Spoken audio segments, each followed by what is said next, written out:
A paramagnetic sample shows a net magnetization of 6 ampere per meter when it is placed in an external magnetic field of 0.4 Tesla at a temperature of 4 Kelvin.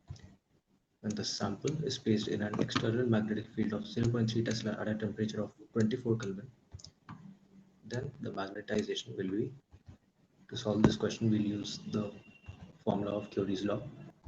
M is equal to the magnetization is equal to Curie's constant into the external magnetic field upon the temperature.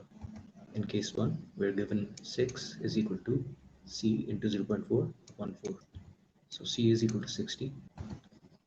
And in case 2, our magnetic field is given as 0.3 Tesla and the temperature is given as 24 Kelvin. So M will be equal to 60 into 0.3 upon 24, which is 3 by 4 or 0.75 ampere per meter. So the correct answer is option 3.